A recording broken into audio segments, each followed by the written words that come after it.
Who's gonna go? Is it me or is it you? Yeah, is it me? Bring him on. Listen, bring him on. I'm going to introduce Jesse and Chris. We are here today, and we're going to talk about some stuff. Evidently, no one knows what the hell we're going to talk about, but we're going to talk about some stuff. You know the guest is going to be really cool when he just takes over the introduction. I think we're guests on the show now. I really do. So welcome, Nerd Jocks. Welcome, Nerd Jocks, to this special edition of the Nerd Jock podcast. I am one half of your host and founder, Jesse Grund, and along with me is Chris Marone, as we are here having a wonderful discussion and conversation with the wonderful and talented, help me pronounce your last name correctly, Chris? Nentarz. Yeah. Nentarz. Chris Nentarz yes. has joined us to bring his expertise and his thoughts and his perspective on the wonderful conversation of the rampant injuries that are happening within the NFL. Yeah, I thought this was a really important topic. So Chris is a physical therapist based out of Buffalo, New York, originally from Rochester. He's also a TRX master instructor. He's an educator. I've actually gotten the chance to actually sit and listen to him educate. Back in 2016 was the first course or first presentation I ever sat through with Chris. And he's incredibly intelligent, very, very knowledgeable on what we're going to be talking about. But not just that, he's excellent at taking that knowledge and putting it in digestible chunks so that we can all, us peons, can kind of understand what exactly is going on. You used to call those layman terms. Layman terms. Yeah, exactly. So Chris, I really appreciate you taking the time out of your busy schedule to join us. How are you? Good. One thing you failed to mention in the introduction is layman is my middle name. It's perfect. Oh, wow. I love it. Yeah. So Chris, obviously, I mean, I kind of gave you a little bit of an intro so people understand your expertise. Can you talk a little bit about what you do right now in Buffalo? What kind of clients you've worked with in the past and where your experience and knowledge of movement has taken you today? Yeah, sure. Well, I'm currently in Buffalo, like you said, in Buffalo. I'm doing a healthcare educational doctorate. So I've transitioned not out of the clinical world, just a little bit more intention in trying to learn how this whole education thing works. I think as practitioners, as coaches, we certainly understand the value in passing communication on to people. However, inherently, we don't teach how to teach people. And the other part of that equation is people have different ways of learning, and there's a skill set to teaching that we don't also get taught in school. So that's what I'm going to school right now to learn about and sort of start to bridge that gap in the education world. So that's, awesome. That's one thing I'm doing. Yeah. Nice. I still do see some patients. I, have a select few people, more or less projects who I work with, helping with strength and conditioning and manual therapy or guiding them in the medical care. I do have a background in pro athletics. I worked at Athletes Performance or Exos for a number of years out west, and certainly have been in that world for a while. So it's fun to see, athletes compete. It's fun to help them train. And it's fun to have these conversations. Yeah.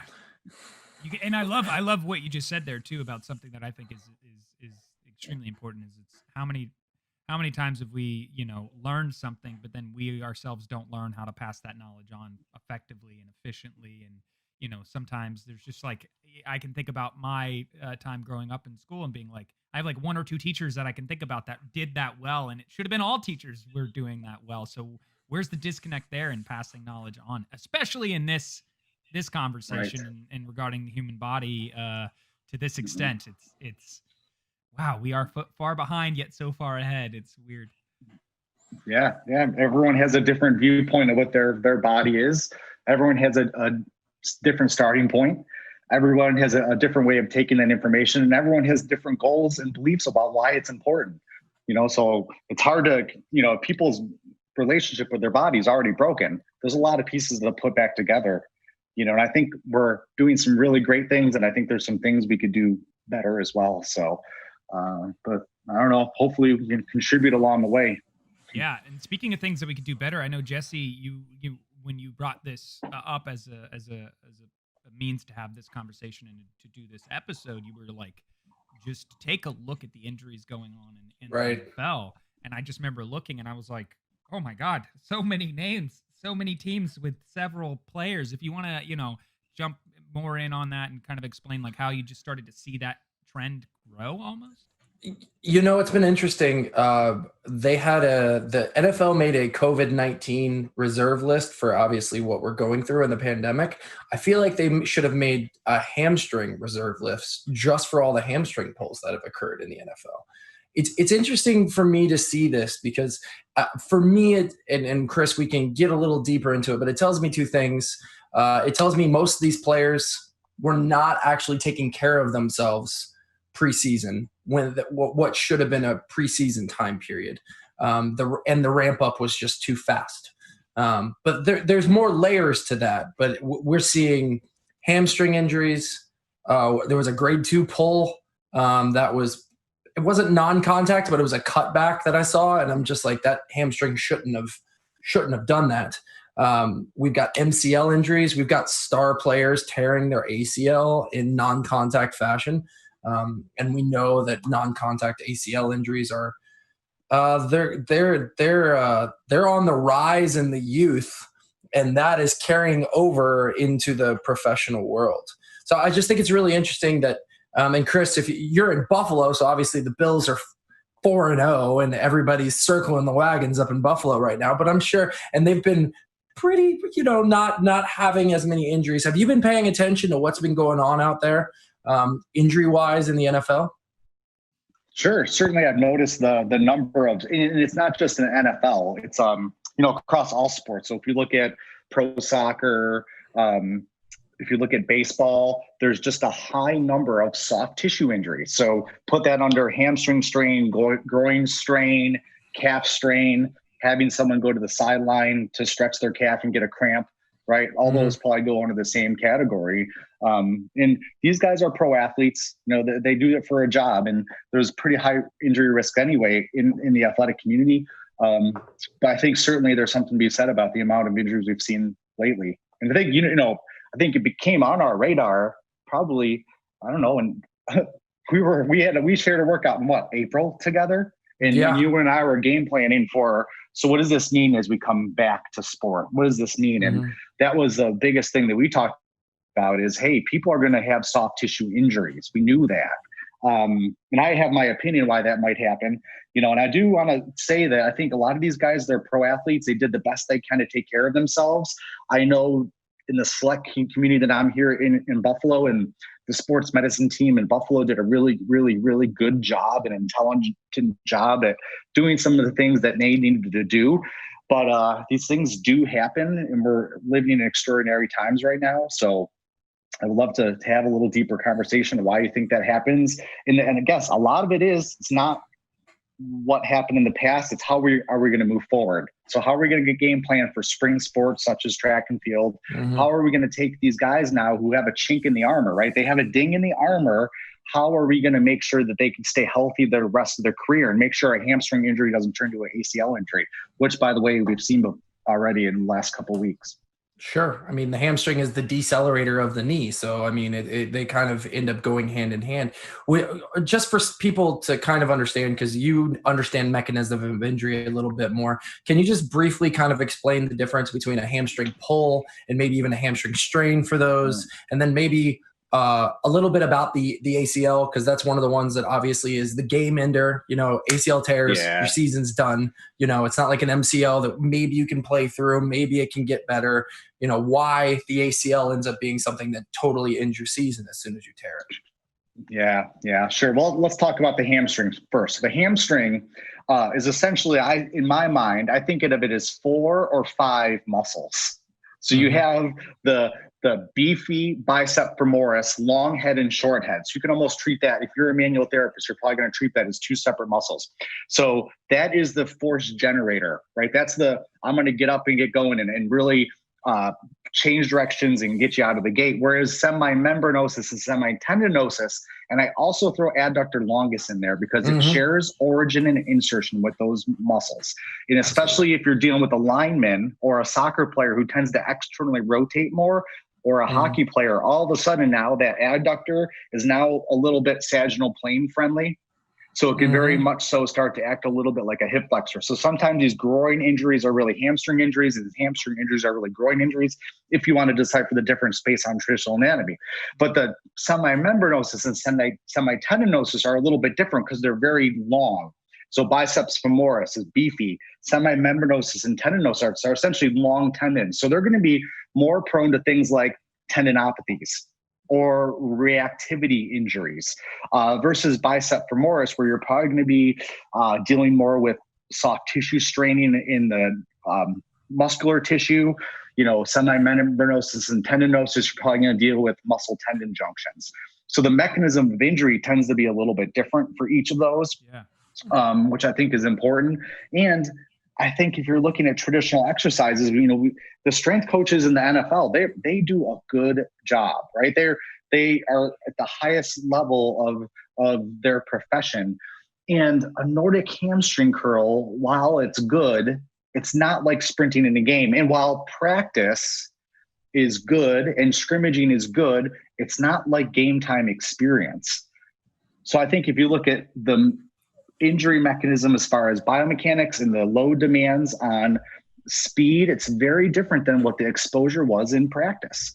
I think those preseason games, while everyone poo-poos them, maybe getting 5 to 7 high intense reps and then shutting it down and then doing the same thing the next week, but making it 15, 20 intense reps and shutting it down has some value. So that would be one of the confounding variables that I think would be interesting to talk about is those preseason games, because lining up against that, that opponent on your team who you played against, who you sort of know the play that's coming, is very different than going at 110% when the lights are on, when the music is up, when the fans are watching. Yeah, I actually have my own anecdotal experience to something that you were talking about with like traditional exercise and so I played football for 10 years all the way up to college, and I finished out at the University of Georgia, and it was like right around the time period where I was excelling in my development. A choice was made where they basically kind of like split the strength and conditioning staff, and certain strength and conditioning coaches got certain players and other ones got that, and I diverted to a different strength and conditioning coach. And almost immediately, because this individual had a very old school way of handling workouts, I strained my hamstring within, I think, 2 workouts. And I couldn't get over it for like the rest of my time there. It was just a continual problem that I suffered.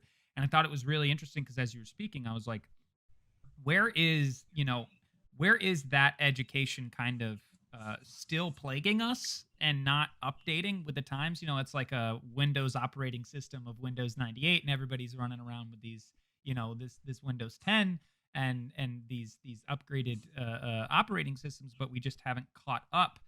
Do you feel like that is still something that is happening, unfortunately, within, maybe even college, but specifically within NFL, or there needs to be almost like a major update just across the board with this subject matter in general? Yeah, that's a great question, and I think it really you'd have to really look at the individual situation to make that decision. Yeah, because hamstring injuries are a little different. It's not something you would normally see. So I don't know if it's a complete system update that we need to get done, or just like, hey, let's learn from our mistakes. Yeah. There's certain things, and one thing you are seeing, which is great. We understand that certain soft tissue injuries, before it was, hey, I can give you an example of an NFL player where he strained his hamstring, like, preseason game number 2, week number 1, he was 90%, but it was first game with his new team. So he went, finished the game, came back, he was 80%.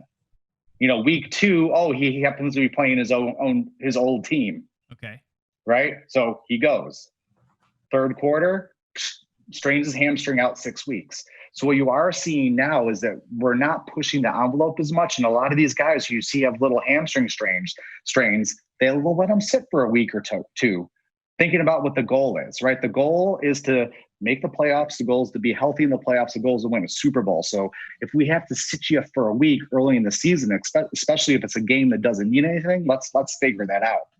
You know, it's like a runner, you know, deciding A, B, and C races, or, you know, interval speed versus distance. We got to pick and choose when we ramp up the speed, because those tissues do need time to recover, especially if we're dealing with tendinopathies. It takes, you know, a reactive tendon 1 to 3 days to be non-reactive, and then it might take 3 to 5 days to go from, you know, something where the tendon's a little more broken down to healthy tissue. Yeah. So that high-end speed is important. And then especially if you're decelerating, especially if you're opening up your stride, and a sprinter's stride is going to use more forefoot. So the dynamic motion is very different than if you're on a Nordic hamstring curl, right? Nordic hamstring curl is almost, I guess I would call it a short lever, because you're going to dig in the heels, right? TRX hamstring curl, what are you going to do? Dig in the heels. You know, and now you have things like short glute bridges and hip drivers and pieces of equipment that mimic those positions. I can put 400 pounds on, but it's not the speed and the demand of a long lever as my foot's coming out in front of me to pull across the ground.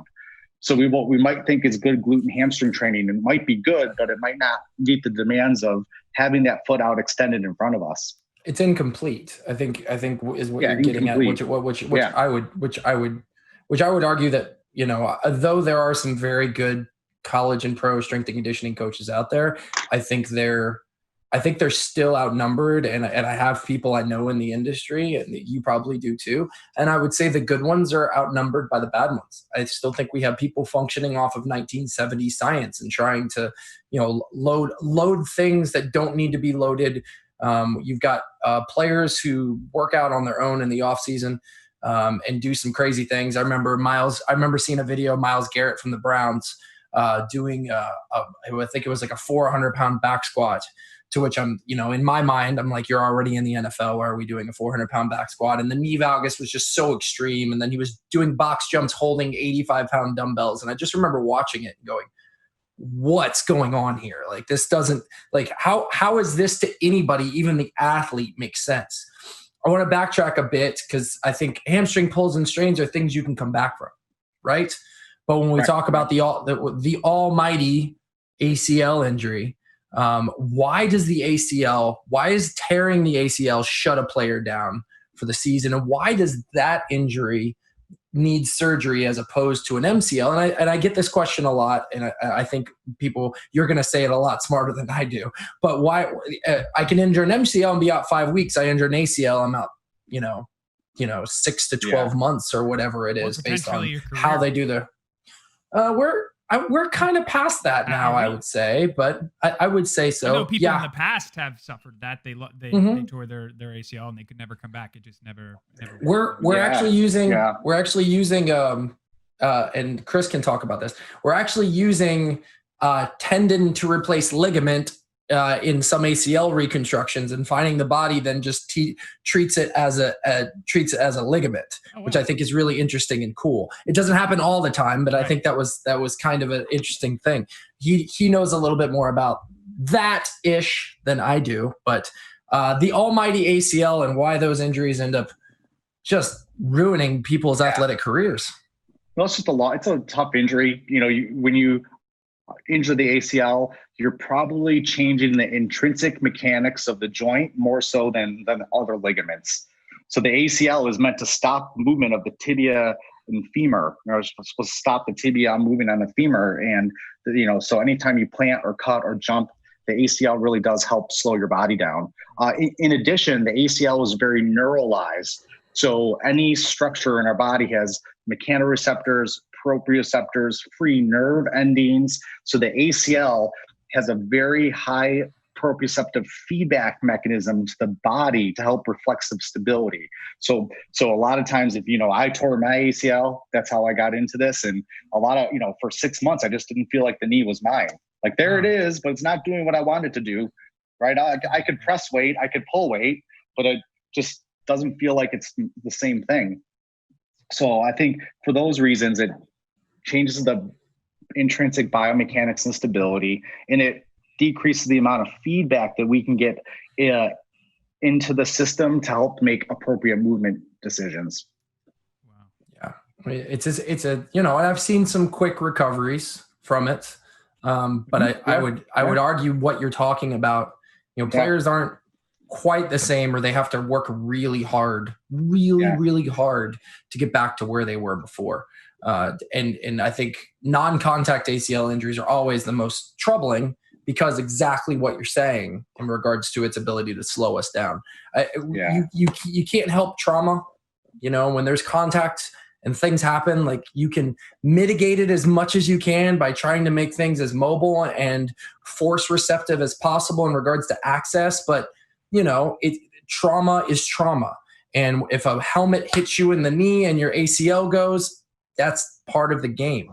Yeah. We call that a compromised joint. So anytime we have those big injuries, right? It's not the small ankle sprain, it's the high ankle sprain. Right? It's not the little impingement. It's I clipped away 20% of my supraspinatus when I did that. Right? So we call those compromised joints. It's a fracture.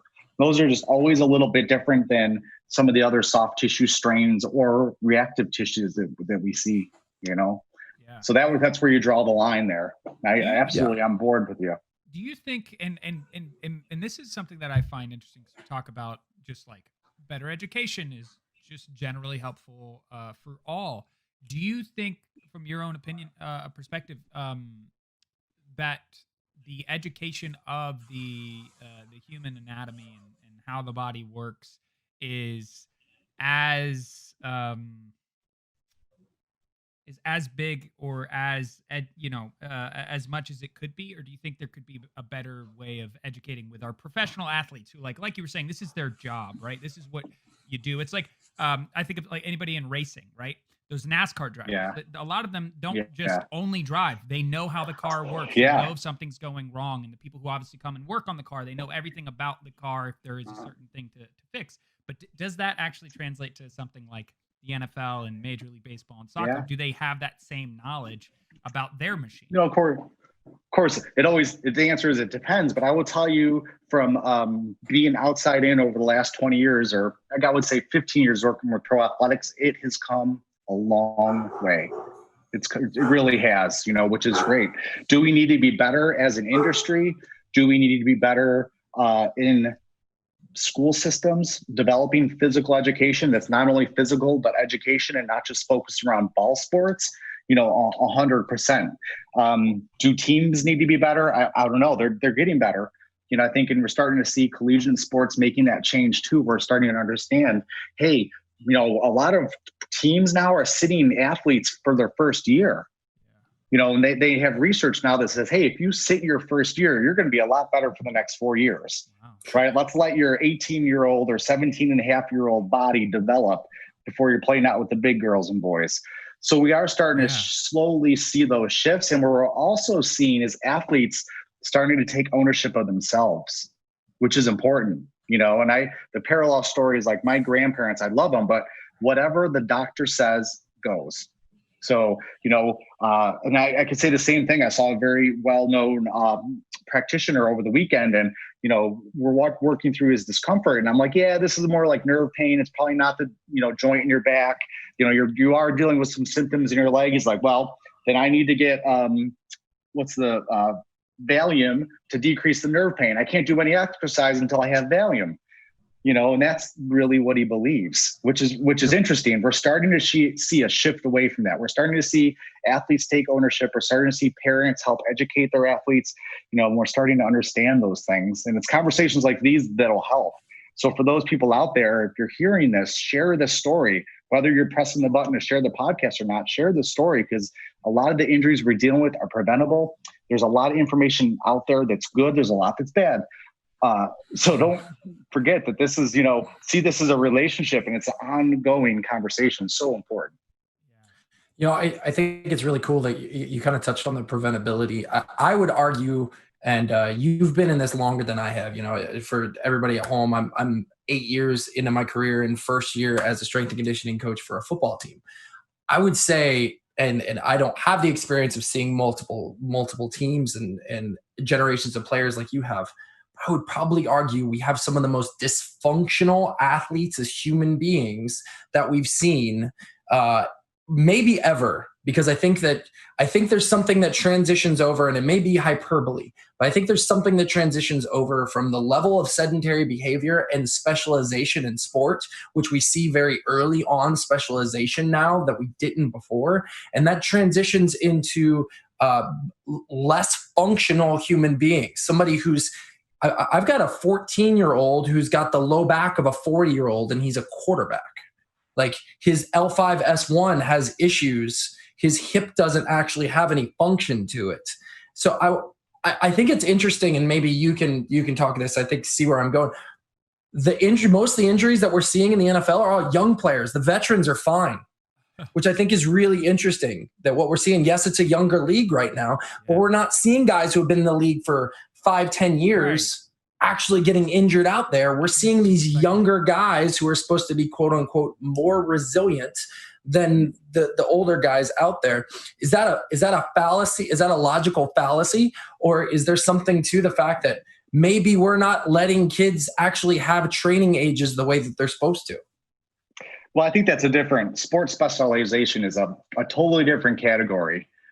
So that's one rabbit hole. I would love to see the statistics on who's getting injured. I think that's the big thing I've recognized now with school is that, the news and what we see is only one perspective. Sure.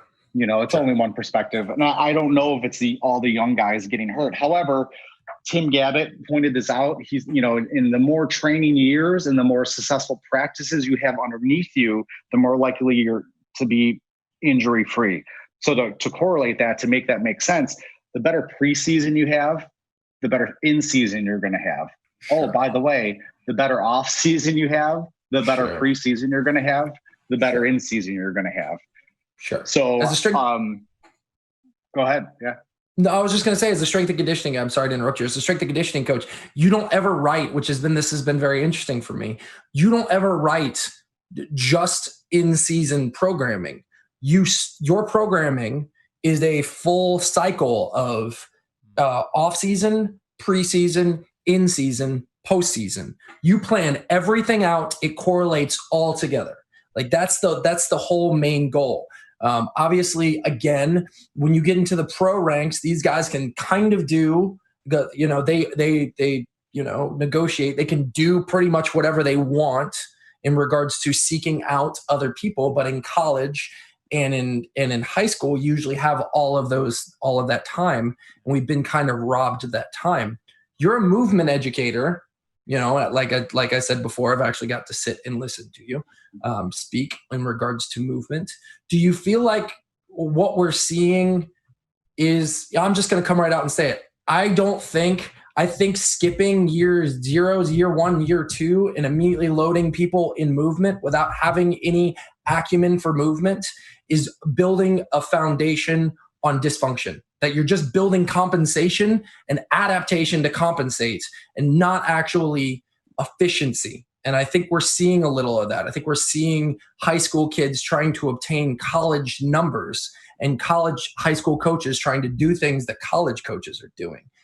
I think this is a bigger sport conversation, but have you seen that? Do you see that? Or do you kind of understand, where that could be the case with these rampant injuries, the soft tissue injuries, the increase in non-contact injuries we're seeing? Yeah, I think a well-rounded athlete makes a better athlete. I don't want just a good lacrosse player. I want a good athlete. I think that's important. And that'll make them a little more resilient. How much we could, blame it on the system, I don't know. I mean, there's a lot of different reasons why that happens. And, I think you're right. And the biggest, so here's what I do. I preach different thing for my kids. Right. And I do the same thing for the kids of my friends and family. So I try to preach the different way of doing things, and I think hopefully the pendulum will swing back.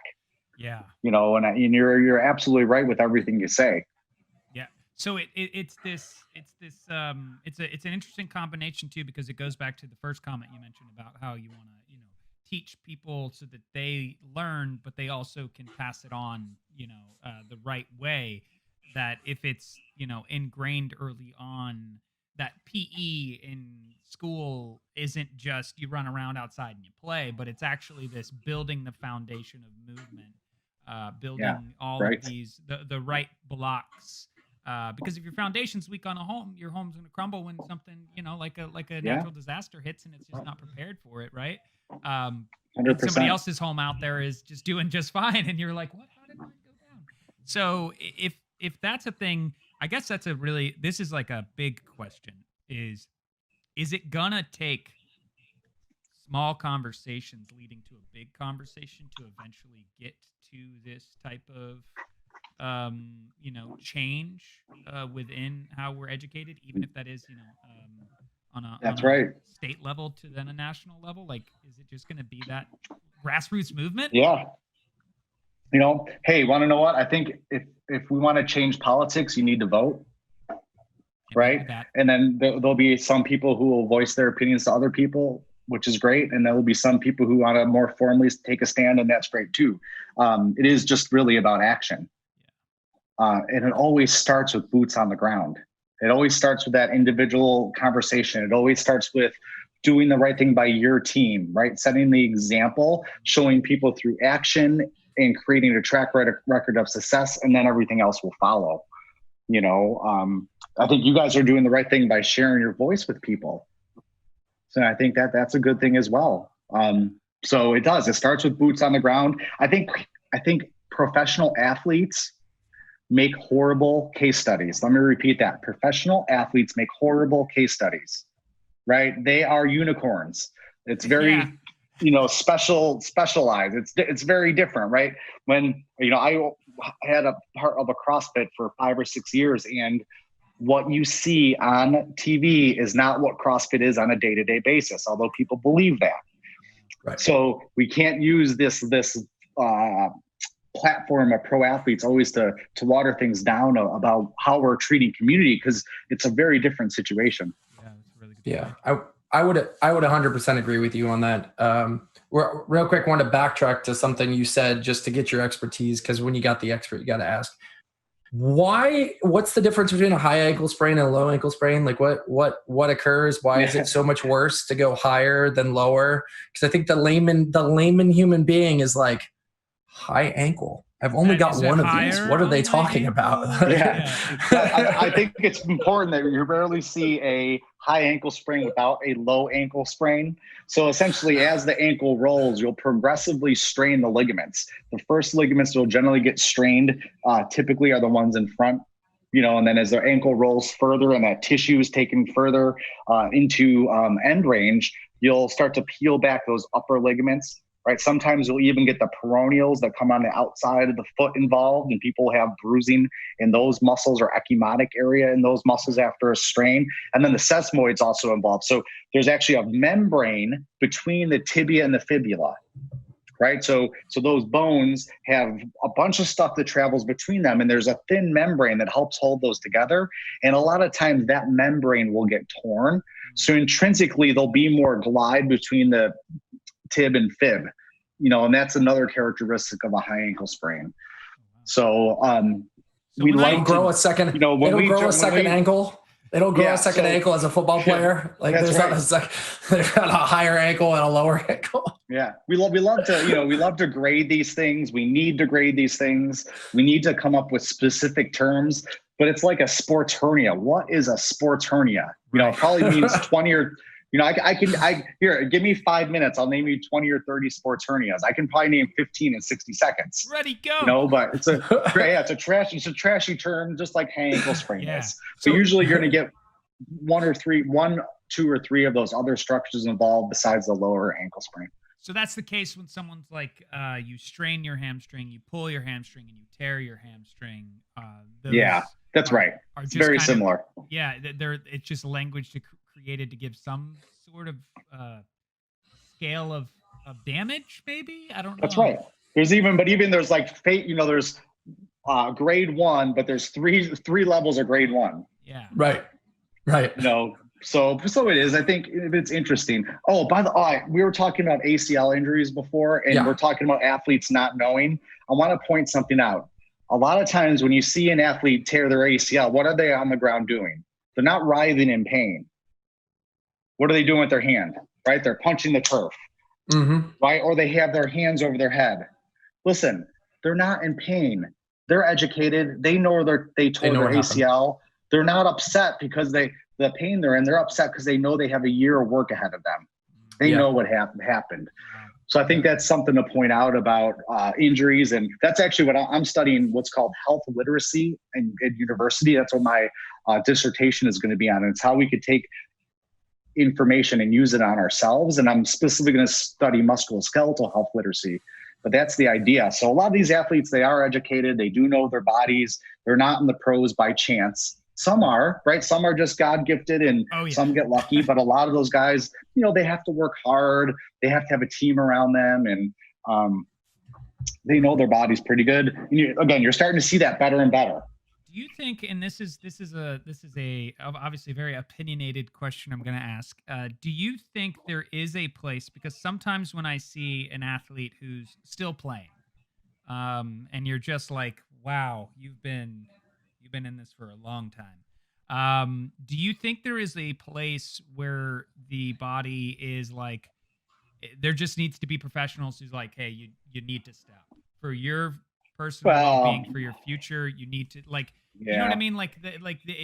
Is there a place where that conversation is like, for you as a human being, to be not wheelchair ridden by the age of 60 and to not, face this potential outcome, which doesn't just have damage on the person, but the people around them and they love and their families and all that stuff. Yeah. Do you feel like there's a place for an evaluation that comes to that? If they're, I know we call that the supratemporal aspect of our care. So there's always a supratemporal part of the care. So whether it's, it sounds like a move in a fighting game. Doesn't it sound doesn't it sound so cool? It does, yeah. Or a really good appetizer. Oh yeah. Yeah, I was gonna say I'm just hungry now from hearing that. It sounds delicious. So whether that's walking someone through pain science and knowing what good pain and bad pain is, whether it's walking through someone on a recovery cycle and not overtraining, whether it's telling them, hey, you want to know what,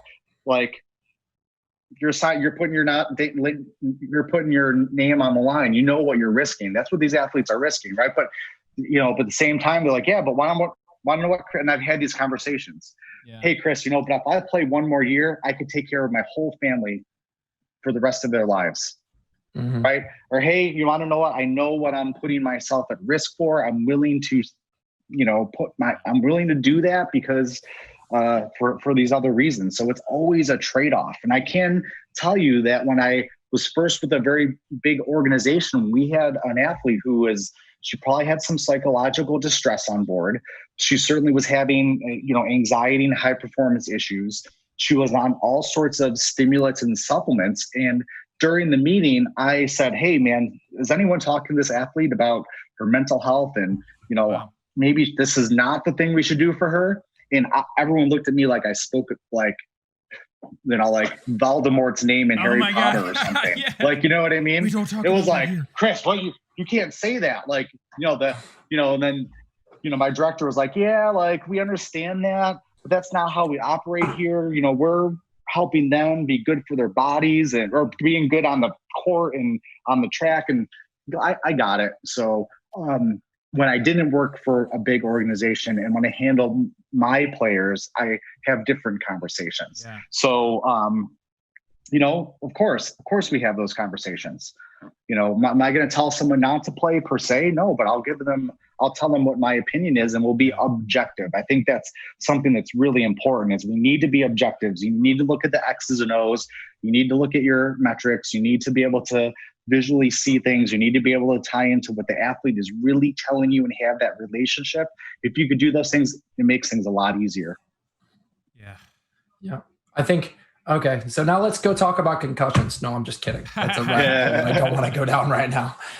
Chris, besides obviously educating locally, is there anything else that you're doing right now? Do you said you occasionally take clients in Buffalo? Are you doing anything through your clinic virtually for people anymore, or is it just kind of case by case basis?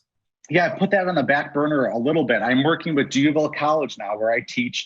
They have a 3-floor healthcare hub they're building. So it's a 3-floor complete floor multi-use space, which is going to be state of the art. It's unbelievable. So I am acting as a consultant role to help design the fitness space and integrate PT, OT, DC, and exercise science all together.